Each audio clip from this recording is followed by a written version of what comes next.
पहिली जुलाई शुभती नावा मुलायम मुखे भावा नावा मुलायम मुखे भावा नावा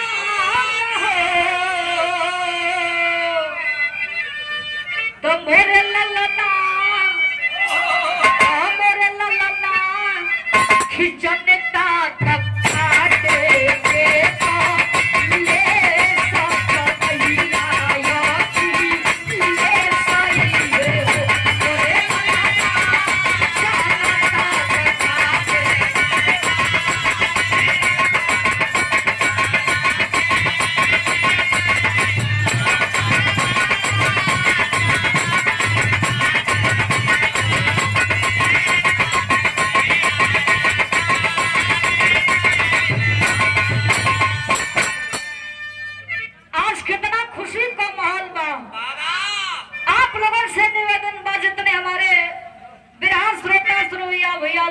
बनी जा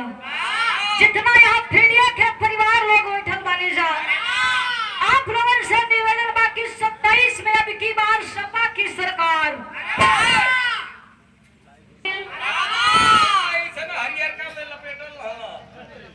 खेले कितना खुशहाली मनावत बा जैसे आज फगुइया के धरती पर खुशी का जन्मदिन का मुबारक देवल जात बा कैसे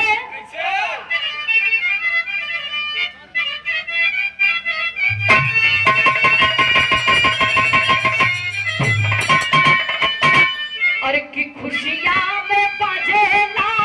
बजनावा कबर से सुमनावा कबर से सुमनावा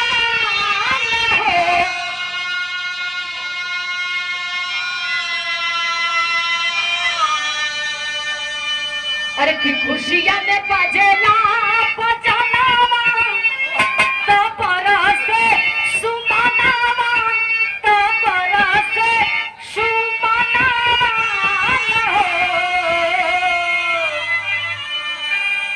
मोर ललना अरे मोर ललना रे कुंवरा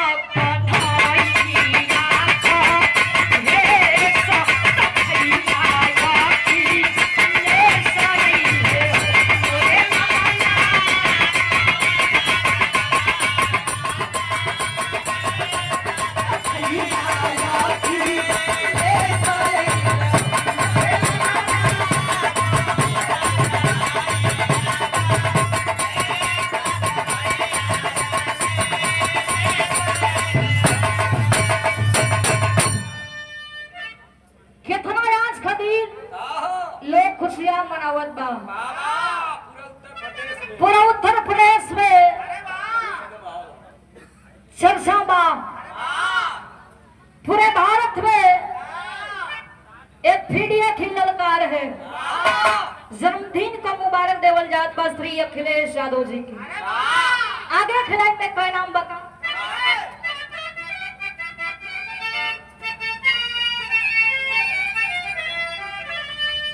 अरे किधर थी के गोदाम में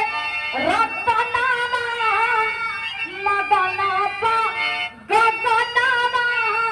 मगनापा गगनामा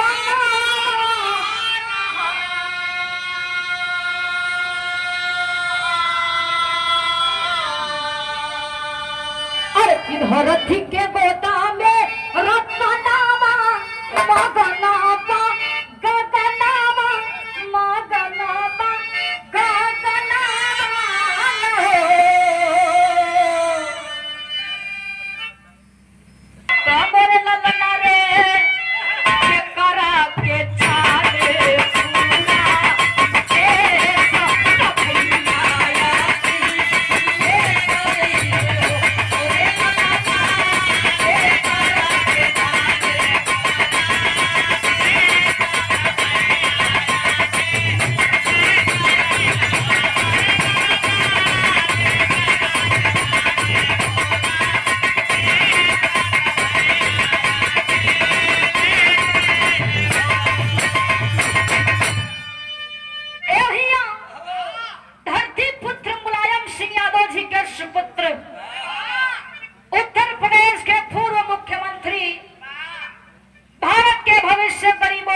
था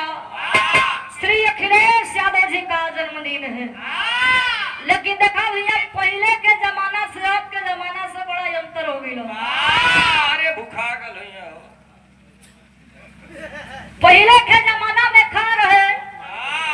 अब के जमाना में का देखे के मिलत बा। कभी जी अगले लाइन में संकेत करत रखा